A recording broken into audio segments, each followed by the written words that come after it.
Famille, écoutez comment les autorités ivoiriennes recrutent des étrangers pour qu'ils puissent leur voter. Ils ont pris exemple sur Adama Traoré, c'est un Malien, c'est pas moi. La famille, suivons la vidéo et maximum de partage, c'est très important. Vous avez par exemple Adama Traoré. Lui, il est inscrit comme électeur. Ses parents seraient nés à Kong en 1900. Donc, j'attire votre attention sur ce point. Ses parents sont nés à Kong, selon la CEI, en 1900. Donc, ils auraient 70 ans. Ils auraient eu 70 ans à sa naissance. Déjà là, vous voyez bien qu'il y a un problème. Ses parents n'ont pas pu le mettre au monde à 70 ans. Mais bon, passons, avançons. Regardez son acte de naissance maintenant. Sa mère est en réalité née en 1930, pas en 1900. Et surtout, ses deux parents ne sont pas nés à Kong, mais à Bougouni, au Mali. Donc non seulement on nous présente des âges impossibles, mais en plus l'origine des parents est totalement modifiée. Pourquoi c'est grave? Eh bien parce que la nationalité ivoirienne est une condition pour être électeur, c'est logique. Et ici on constate clairement que des personnes ont été inscrites sur la base de fausses informations, pour faire passer des électeurs d'origine étrangère comme étant ivoiriens de naissance. Et ce n'est pas un cas isolé. Rien qu'à Dabou, il y a eu près d'1 millier de cas comme celui-ci qui ont été détectés. Imaginez ce que ça doit être à l'échelle de tout le pays. Et pendant ce temps-là, la CEI, elle ferme les yeux. Ou alors, elle fait semblant de ne rien voir. Mais la CEI ne s'arrête pas là. Elle va continuer de nous surprendre encore. On a découvert des cas hallucinants d'électeurs qui sont plus âgés que leurs propres parents. Voici quelques exemples qu'on ne voit même pas dans les films d'action ou de science-fiction. Niaba Olivia, qui est né le 3 février 99 et dont le papa est né le 1er février 2001. Oui, 2 ans plus tard. Dans cette famille, on peut se demander qui commande entre le père ou la fille. Nous avons aussi des électeurs plus âgés que leur mère, comme par exemple Amani Kwame Blaise, qui est né le 1er janvier 61 et sa maman est née le 30 décembre 65. Soit la CEI a inventé la maternité à rebours, soit elle ne vérifie rien du tout. Nous avons encore des électeurs du même âge que leur père, comme Yehoun Golo, qui est né le 1er janvier 97, et son papa est également né à la même date, de naissance précise.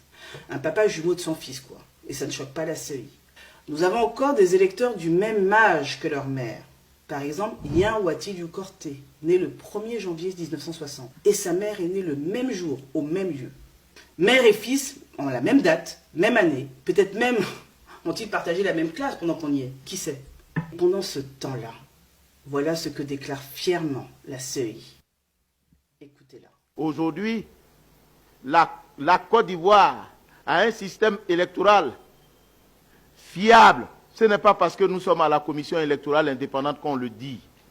Il y a bon nombre de pays qui s'inspirent de la Côte d'Ivoire. Ah bon? On nous copie? Qui ça? Je serais curieuse de savoir quel pays voudrait d'une telle liste électorale. Et est-ce que ces pays ont aussi vu que chez nous, les enfants naissent avant leurs parents? Ce que fait la CEI, ce n'est pas de la fierté, c'est du déni pur et simple. On ne peut pas produire une liste électorale pleine d'absurdités, de fraudes, de contradictions, et ensuite venir dire que tout va bien, à moins d'être de mauvaise foi. Quand on est au cœur du dysfonctionnement, on devrait avoir honte, et non pas fanfaronner avec des locutions latines bien loin des réalités de notre liste électorale. Continuons. Vous pensiez qu'après les enfants plus vieux que leurs parents, on avait atteint le sommet de l'absurde? Vous vous trompez. Sur la liste électorale provisoire transmise par la CEI, on découvre encore une perle de plus. Des femmes âgées de 60 ans, de 70 ans, 90 ans, voire même plus de 100 ans, qui accouchent le plus naturellement du monde. Prenons quelques cas concrets.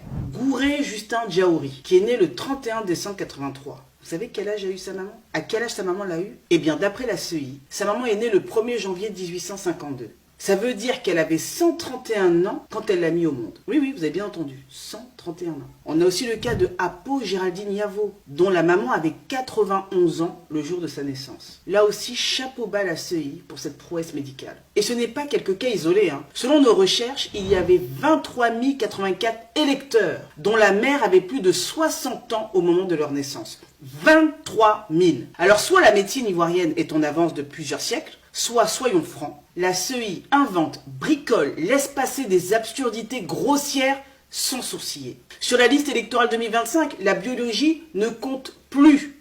Tu peux être une femme de 60, 80, même 100 ans et enfanter comme si de rien n'était. Et la CEI trouve ça normal.